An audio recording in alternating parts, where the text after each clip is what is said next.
사랑은요, 소유도 아니고 통제도 아니에요. 내가 원하는 것을 상대방한테 요구하고 그걸 따르게끔 만드는 건 절대 사랑이 아닙니다.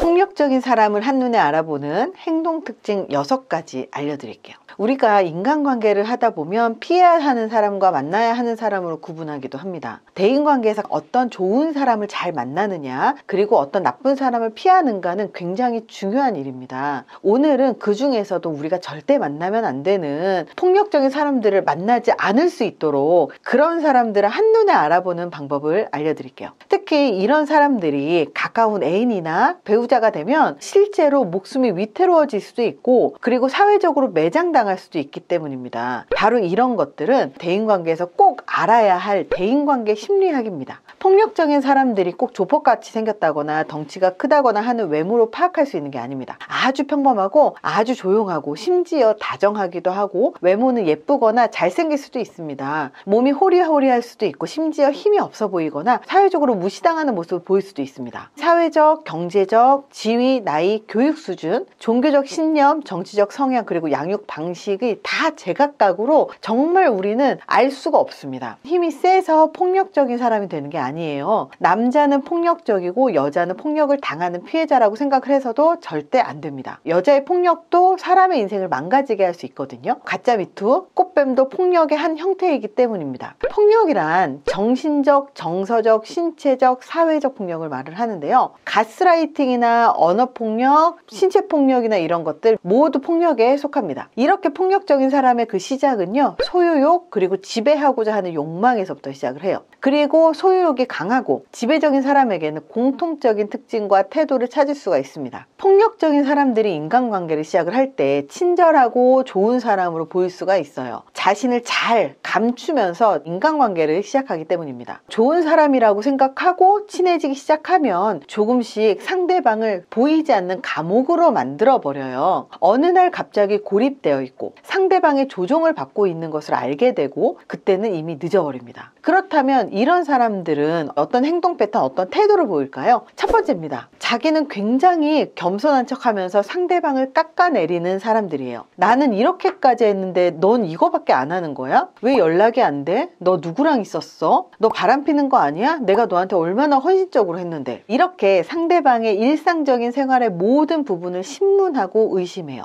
문제는 상대방은 점점 자신을 믿지 못하게 되고 정체성이 사라지기 시작합니다. 폭력적인 사람은요, 상대방을 통제하려고 하고, 그렇기 때문에 이런 사람들의 희생자가 된 사람은요, 자기 행동을 과소평가하고 상대방이 지적하는 그 모든 것을 다시 곱씹어서 스스로 자기 평가를 합니다. 그러면서 자존감이 계속 뚝뚝뚝뚝 떨어지면서 자기 생각조차 믿지 못하게 되는 거예요. 연인 관계에서 혹은 부부 관계에서 상대방의 일과를 어디까지 알아야 되는지는 우리가 한 번쯤은 생각을 해봐야 됩니다. 물론 썸을 타고 데이트를 시작하고 사랑이 시작되는 그 시기에는 서로의 일상이 궁금하고, 그리고 물어보고 싶고, 아침, 점심, 저녁 메시지를 보내고 연락하고 싶고 서로에게 사랑을 확인하는 것은 되게 로맨틱한 일이에요. 하지만 어디까지 그렇게 해도 허용이 될까요? 연락을 안 하면 궁금해지고 모든 것을 알고 싶어지고, 그러다 보니까 강박이 시작이 되는 거예요. 강박이 시작이 되면서 상대방에 대한 관심이 상대를 통제하고 싶어지고, 이렇게 상대가 내 뜻대로 움직이게 하고 싶어진다라는 것은 내가 원하는 바램대로 상대방이 따라줘야 된다는 것을 의미하고, 그리고 이거는 아주 작고 사소한 것에서부터 시작이 됩니다. 문제는 이런 사람들이 처음에 인간관계가 시작될 때는 너무나 다정하고 너무나 달달하고 너무나 좋은 모습을 보인다는 거예요. 시간이 지남에 따라서 상대방을 통제하고 가스라이팅을 하고 지배하는 성향을 조금씩 보이는데, 지배한다라고 하는 게 정말로 지배, 피지배 이런 느낌이 아니라 상대방의 죄책감을 유발을 한다거나, 아니면 상대방한테 삐지는 모습을 보여준다거나, 아니면 상대방이 잘못했다라고 자꾸 지적을 한다거나, 다양한 형태로 그대로 보여줄 수 있다는 거예요. 그래서 이렇게 상대방과의 관계에서 나는 이렇게 너한테 최선을 다했는데 너는 왜 이거밖에 안 돼? 라고 하면서 자기에 대해서는 굉장히 낮고 겸손한 척을 하면서 상대방이 나에 대해서 노력한 부분은 깎아내리는 그런 사람들이 그 첫 번째라는 거예요. 그래서 순진해 보이는 얼굴, 피해자 코스프레를 하는 얼굴, 이런 것에 속으시면 안 돼요. 보통 너 왜 이렇게 이기적이야? 라고 이야기를 하시는 분들 치고 진짜 상대방이 이기적인 경우는 없어요. 오히려 배려심이 강한데 너 왜 이렇게 이기적이야? 이 말을 들으면 죄책감이 들면서 이 사람이 하는 말을 자꾸 따라주려고 하게 되거든요. 그래서 상대방의 마음이 약해지는 그런 멘트들을 굉장히 쉽게 내뱉는다는 거예요.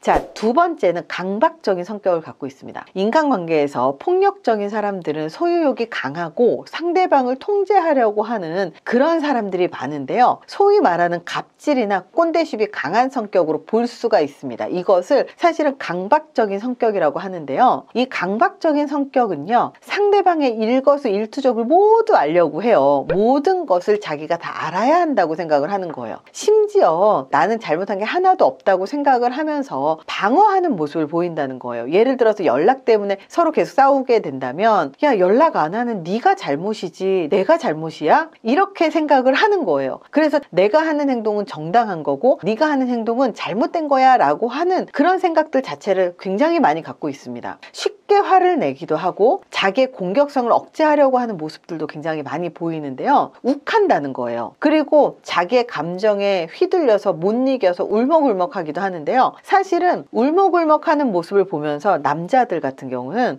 내가 잘못했나? 얘가 왜 울지? 내가 잘못했나 봐 이러면서 바로 미안해 이거부터 시작을 하거든요. 근데 이 사람이 우는 모습을 보인다고 해서 진짜 내가 잘못한 게 아니라 그냥 자기가 열이 받았는데 이걸 풀 수 없어서 울먹울먹하는 걸 수도 있다라는 겁니다. 그래서 이렇게 강박적인 모습을 보이는데 자주 평상시에 이렇게 얘기를 해요. 지금 어디 있어? 누구 만났어? 무슨 얘기했어? 그 친구는 어떤 친구야? 남자야 여자야? 뭐 먹었어? 오늘은 뭐 입고 나갔어? 이러면서 일거수일투족을 모두 알아야 된다고 생각을 하는 거예요. 매 순간 상대방이 어떤 시간을 보내고 있는지 계속 묻고 확인하고 알아내려고 하고, 그리고 만약에 마음에 들지 않는 친구를 만나면 그 사람 만나지 마, 그 사람 별로야, 이런 얘기도 하고 옷의 스타일을 바꾸라고 하기도 해요. 이런 식으로 상대방의 행동들을 자꾸 바꾸려고 하는 사람들, 이것은 상대방을 통제한다라고 볼 수가 있거든요. 그래서 강박적인 사람들은 매 순간 확인을 하려고 하고, 그리고 그것을 내 스타일대로 바꾸려고 하는, 통제하는 집착을 시작을 합니다. 심지어 상대방의 말이 사실인지 확인하고 또 확인을 하는 거예요.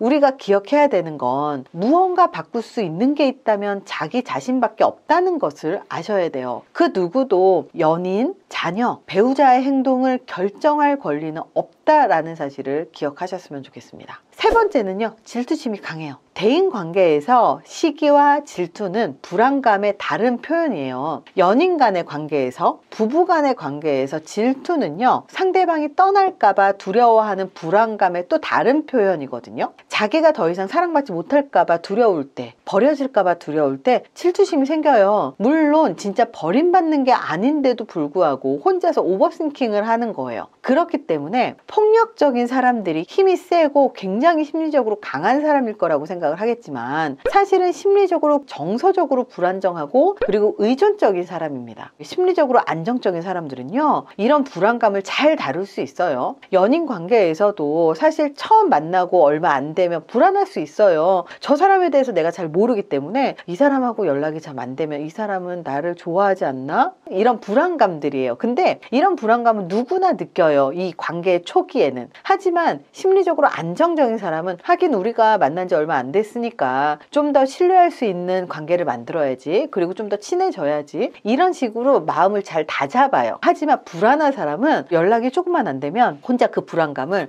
이 사람은 나를 사랑하지 않나 봐, 나하고 사귀자는 말은 다 거짓말인가 봐, 혹시 바람 피는 거 아니야? 이러면서 생각이 자꾸 이상한 데로 흘러가기 시작을 해요. 그러면서 이 불안한 감정이 혼자 생각하는 오버싱킹인지 실제로 불안한 상황인지를 구분하고 대처할 수가 없는 거예요. 그래서 객관적인 팩트는 이거는 절대 아닌데 혼자 오버싱킹해서 불안함을 스스로 계속 만들면서 그래 이 사람은 예쁜 여자들이 주변에 많고 그래서 나 같은 사람을 사랑하지 않을 수도 있어 이러면서 혼자서 마음 정리를 하기 시작을 하는 거고 그리고 이 사람 바람필지 모른다 이렇게 생각을 하면서 혼자 시기 질투에 휘말리는 경우들이 굉장히 많습니다. 그래서 폭력적인 사람은 상대방을 통제하고 소유욕이 강한 이유는요 스스로의 감정을 관리하지 못하기 때문입니다. 질투심 때문에 상대방을 비판하고 통제하려고 하고 공격적인 행동을 하면서 자기의 불안감을 표현하는 거예요. 네 번째는요 연락에 굉장히 집착을 합니다. 연락에 집착을 한 사람들이 한국에는 굉장히 많아요. 정말 한국 사회에서는요 연락을 하루라도 하지 않으면 상대방이 마음이 변했다고 생각을 하고 그리고 사랑하는 사이일수록 더 자주 연락을 해야 된다고 생각을 합니다. 심리적으로 안정적인 사람은 자기가 상대에게 연락을 자주 하지만 상대가 바빠서 연락을 못하는 것에 대해서 이해하고 그 상황을 받아들일 수 있는 사람들이 많아요. 심리적으로 안정적인 사람들은 상대방에 대해서 이해를 하고 상대방의 바운더리와 상대방의 상황을 존중하고 받아들일 수가 있어요. 하지만 폭력적인 사람들은요 마음이 불안하고 그리고 마음이 좁아요. 여유가 없어요. 그렇기 때문에 상대방 연락이 안 되는 상황을 이해하지 못하는 거예요. 더 나아가서 애인이 다른 이성한테 전화를 하거나 메시지를 보내는 것도 이해하지 못하고 심지어 그 사람이 회사 사람이라든지 아니면 동창이라든지 학교에서는 팀 과제를 해야 되는 사람이라든지 그런데도 불구하고 연락을 못하게 하는 거예요. 심지어 배우자나 연인의 연락처에 다른 이성의 연락처를 모두 지워버리는 그런 행동까지 한다는 거예요. 바로 이 행동 자체가 폭력적인 거예요. 왜냐하면 사람이라는 게 함께 사랑을 나누는 연인이 있어도요 이 사람과 공유하는 시간을 제외하고 다른 곳에서는 사회생활이라는 걸 하거든요. 남자든 여자든. 그러면 직장 동료하고도 연락할 수도 있고 직장 동료와 일에 대한 커뮤니케이션을 해야만 하고 학교에서도 팀 과제를 해야만 하는 상황이 있어요. 이거는 사회생활을 하는데 반드시 필요한 영역들이에요. 근데 그걸 인정하지 않는 거예요. 심지어 어떤 아내들 같은 경우는 직장 상사가 여잔데 남편이 직장 상사하고 연락하는 게 기분이 나쁘다는 거예요. 그래서 직장 상사한테 아내가 연락을 해서 연락을 안 해주셨으면 좋겠다라고 오히려 적반하장으로 얘기를 하는 거예요. 이 사람은 직장 상사의 오더를 받아야 되고 회사가 끝났어도 다음날 출장 때문에 반드시 연락을 해야 되는 상황이 분명히 존재하는데 아내가 남편의 사회생활을 완전히 끊어버리려고 하는 그런 행동을 너무 쉽게 한다는 거예요. 이렇게 연인의 연락처에서 배우자의 연락처에서 이성들을 모두 지워버리는 것들 그리고 내가 연락을 했는데 상대가 답을 하지 않는다거나 할 때 화를 낸다거나 아니면 배우자나 연인이 사회생활 하는데 반드시 필요한 인맥들하고 연락을 끊어내게끔 만드는 그런 행동들이 모두 다 폭력적인 행동이라는 거예요. 그래서 이렇게 연락에 집착을 합니다. 만약에 사귄 지 얼마 안 된 연인이 이런 행동을 한다면 반드시 이런 행동은 하지 말라고 경고해야 돼요. 연락이 늦을 때마다 매번 이렇게 화를 내면 내가 너랑 어떻게 사귀겠니? 이런 얘기도 해야 되고 내 직장 동료들이야. 내 업무 때문에 연락을 반드시 해야 되는데 이 사람하고 연락을 하지 말라고 하고 연락처를 삭제하라고 하면 너 나보고 회사 그만두라고 이야기를 하는 거 아니야? 그러면 내가 회사를 그만둬야 되겠니? 너랑 헤어져야 되겠니? 라고 정확하게 표현을 해줘야 돼요.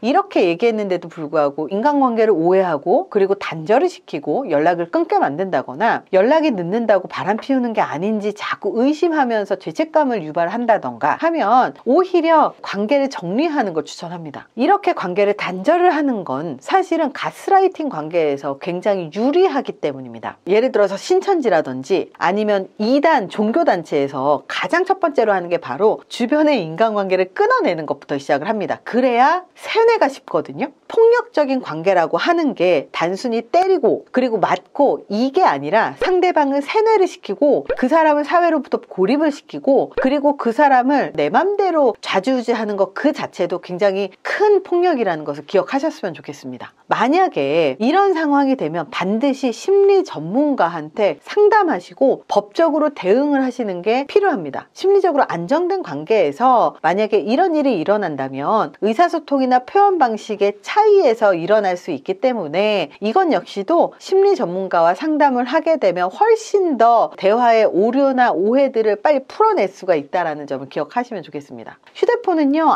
아주 프라이빗한 물건이에요. 아무도 그 전화나 메시지에 간섭하고 통제해서는 안 돼요. 물론 부부간에 연인간에 휴대폰을 오픈하고 마음대로 봐 이런 사람들도 있겠죠. 근데 보는 것과 너 이 사람하고 연락하지 마, 이 사람 연락처 지웠으면 좋겠어 라고 얘기하는 건 다른 문제라는 거예요. 사람들은 누구나 자기 사생활에 대한 권리를 갖고 있다는 사실을 기억하세요. 자, 5번째입니다. 소유욕이 강해요. 폭력적인 사람은 소유욕이 굉장히 강합니다. 상대가 개별적인 한 인생을 살고 있는 사람이라는 것을 인정하지 않아요. 그저 자기의 소유물 정도로 생각을 하기 때문에 이런 일들이 다 벌어지는 거예요. 자녀를 자기의 소유물로 여기는 부모도요, 자녀의 일거수일투족을 모두 감시하고 하다못해 일기까지 보면서 일기에 이렇게 쓰지 마, 이렇게 하는 것도 폭력적인 거거든요. 남편을 자기의 소유물로 여기는 아내들, 남편이 바깥에서 회식도 못하게 하고, 물론 회식을 빈자한 거짓말을 하는 거야 못하게 할 수 있어요. 하지만 정말 회식이고, 그리고 한 달에 한 번 정도 당연히 있어 왔던 건데 못하게 한다거나, 아니면 남편도 아내와 자녀를 소유물로 여기는 사람들, 예를 들어서 한국 사회가 이런 경우가 많은데요. 예전에 동반자살이라고 하는 단어를 보면, 동반자살이라고 하는 건 사실 더 정확하게 말하면 자녀와 아내를 살해를 하고 자기가 자살을 한 사건인데도 불구하고 한 세트로 보고 함께 자살을 했다라는 이 단어를 썼거든요. 이것도 남편의 소유물로 아내와 자녀를 취급하는 현상들이에요. 그래서 아내도 자기의 인생을 살 수 있고 자녀도 자기의 인생을 갖고 있다는 사실을 우리는 알아야 되는데, 소유물로 생각을 하기 때문에 상대방이 원하는 것을 고려하지 않고 내 맘대로 결정을 하는 거예요. 이것 자체가 심리적인 학대입니다. 이렇게 상대방을 통제하는 학대 행위를 하면 피해자는 현실을 객관적으로 보지 못해요. 상대방의 통제라는 그 감옥 안에 정신이 갇혀버리기 때문입니다. 이런 폭력적인 사람과 함께 사는 것 자체가 불가능하겠죠. 사랑하는 사이에서 상대를 신뢰하지 않기 때문에 생기는 일들입니다. 질투심을 느끼는 것이 자기의 불안감에서 온다는 사실을 알지 못하기 때문에 자기가 질투하는 것에는 이유가 있다고 생각을 합니다. 사랑은요, 소유도 아니고 통제도 아니에요. 내가 원하는 것을 상대방한테 요구하고 그걸 따르게끔 만드는 건 절대 사랑이 아닙니다. 이거는 그저 상대방을 좌지우지하는, 상대방을 로봇으로 만드는 것 뿐이에요. 상대방을 내 애완동물이나 내 소유물로 여기는 것 뿐입니다. 사랑은요, 상대방이 원하는 것을 자유롭게 할 수 있도록 존중하고 신뢰하는 거예요. 아무리 사랑하는 관계라고 하더라도 인간관계에서는요, 서로 넘어서는 안 되는 그 선과 한계가 있고 그것을 설정하는 거 굉장히 중요합니다. 자, 6번째, 우리의 취향과 방식을 바꾸라고 요구합니다. 소유욕이 강하고 통제력이 강한 폭력적인 사람들은요, 연인 혹은 배우자의 취미나 관심사를 존중하지 않습니다. 야, 넌 무슨 수상스키야? 수상스키보다 나랑 사진 찍으러 가자. 골프 말고 나랑 그림 그리러 갈래? 야, 네 친구 좀 이상해. 그 사람이랑 만나지 마. 이런 식으로 상대방을 자꾸 바꾸라고 이야기를 해요. 폭력적인 사람은요, 자기가 통제할 수 없는 것, 그리고 연인이 혼자 하는 것을 굉장히 싫어합니다. 이렇게 정신적, 정서적 폭력이 먼저 시작이 돼요. 가스라이팅을 먼저 해서 세뇌를 시키고 내 마음대로 그 사람이 움직이게끔 만들어요. 그리고 상대방의 죄책감을 유발하는 말들을 너무 쉽게 내뱉으면서 나만 봐, 나만 봤으면 좋겠어, 이렇게 나를 집중을 시키는 거예요. 이걸 시작으로 자기가 원하는 대로 상대방을 바꾸게 만들고 나면 그 다음부터는 내 꼭두각시처럼 내가 원하는 대로 하지 않으면 신체적인 폭력으로 넘어가 버릴 수도 있습니다. 때리기도 하고, 그리고 언어폭력을 하기도 합니다. 만약에 이렇게 하지 않는다면 사회적 폭력을 할 수도 있습니다. 예를 들어서 능력 있는 직장 상사가 부하 여직원한테 사귀자고 했는데 고백을 거절당했어요. 여러 차례 고백을 했는데도 거절당한 거예요. 그래서 그 이후에 회사에 이상한 소문이 돌기 시작을 합니다. 이 여자는 남자하고 동거래했다, 이 여자는 쇼핑 중독에 있다, 이 여자는 김치녀다, 이러면서 이상한 소문들이 막 돌기 시작하는 거예요. 그래서 도저히 회사를 못 다닐 것 같아서 그만둔다고 했는데 이 사람이 바로 직장 상사잖아요. 그러니까 직장 상사가 이렇게 얘기를 했다는 거예요. 너 나한테 이렇게 고백을 거절하면 너 더한 소문도 들을 수 있어. 알고 봤더니 그 소문을 이 남자가 내기 시작을 한 거죠. 결국은 이 회사를 그만두고 나서 끝났다는 거예요. 이렇게 이상한 소문을 내서 이 사람의 사회생활을 제대로 하지 못하게끔 만드는 게 사회적인 폭력이에요. 이런 상황에서 가장 중요한 건 희생자가 됐다고 생각이 들면 빨리 전문가의 도움과 법적인 도움을 구해야 됩니다. 연인과 부부 간에 서로를 사랑하고 존경하고 파트너의 성장을 돕는 게 바람직한 관계라는 사실을 기억하셨으면 좋겠습니다. 이번 영상이 도움이 되셨길 바랍니다. 감사합니다.